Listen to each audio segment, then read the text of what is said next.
2000 সালে আমার বাবা ইন্তেকাল করেন। আজকে তার মৃত্যুবার্ষিকী। এই উপলক্ষে আজকে আমার অত্র এলাকার, আমার গ্রামের বাড়ির লোকজন এবং আমার বন্ধুবান্ধব এবং 10 নং ওয়ার্ডের জনগণ নিয়ে আজকে এই ইফতার মাহফিলের এবং দোয়া মাহফিলের আয়োজন করা হয়েছে। সবার রুহুর মাগফিরাত কামনা করছি। এর সাথে সাথে এই 5ই আগস্ট যেসব ছেলে মেয়েরা আমাদের দেশের জন্য রক্ত দিয়েছেন এবং 5ই আগস্টে একটি স্বাধীন বাংলাদেশ আবার পেয়েছি, তাদের সবার রুহুর আত্মার মাগফিরাত কামনা করছি এবং তাদের পরিবারের যেন সুখ সইতে পারেন সেই দোয়া করি।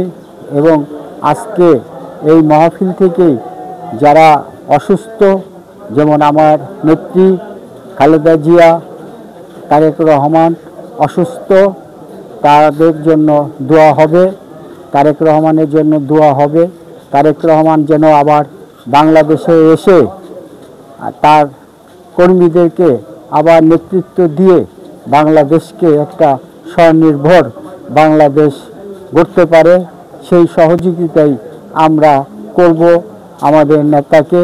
ওয়ার্ডের বাসিন্দা যারা অসুস্থ এবং যারা মৃত্যুবরণ করেছেন সবার জন্য দোয়া হবে এবং সবার কাছে দোয়া চাই। আপনারা সবাই সবার জন্য দোয়া করবেন। আজকে আমরা যারা উপস্থিত আছি তাদের অনেকেই বাপ মা হারিয়েছেন এবং চলে গিয়েছেন। এর জন্য আমরা তাদের জন্য আমরা দোয়া চাই এবং সবাই মিলে আমরা আল্লাহর কাছে ফরিয়াদ করব কেন সবাই আমরা সুস্বাস্থ্য থাকে আমাদের এবং যারা মৃত্যুবরণ করছেন তাদেরকে জান্নাতবাসী করেন। গাছটি আজকে রোপণ করা হলো আমার বাবার 25 বছর মৃত্যুর উপলক্ষে দোয়া মাহফিলের উদ্দেশ্যে স্মৃতি হিসাবে এবং তার নাতি নাতকুরা যেন স্মৃতি হিসাবে এই গাছটি দেখে বলতে পারে যে আমার দাদা জন্য এই গাছটি বোনা হয়েছে।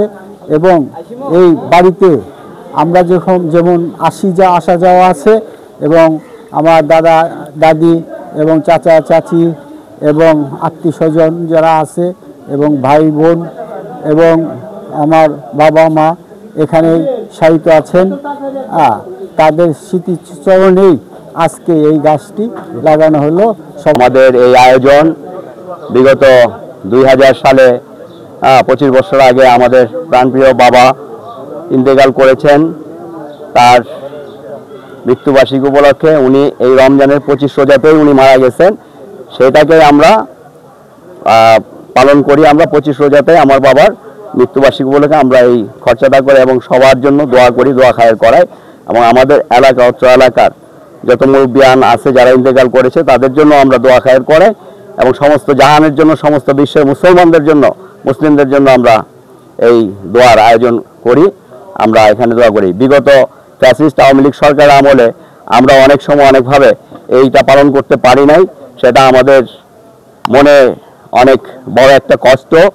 এই দুঃখ নিয়েই আমরা আজকে কথাগুলি বলছি। 5ই আগস্টের ছাত্র জনতা আন্দোলনে নির্মমভাবে যে সমস্ত ছাত্রদের উপরে গুলি করা হয়েছে, তারা দেশের জন্য রক্ত দিয়েছেন, তারা শহীদ হয়েছেন। আল্লাহর কাছে আমরা ফরিয়াদ করি আল্লাহ যেন তাদেরকে শহীদ মর্যাদা দান করেন। আমাদের দেশনেত্রী বেগম খালেদা জিয়া অসুস্থ, আল্লাহ যেন তাকে পরিপূর্ণ সুস্থ করে আমাদের মাঝে ফিরিয়ে দেন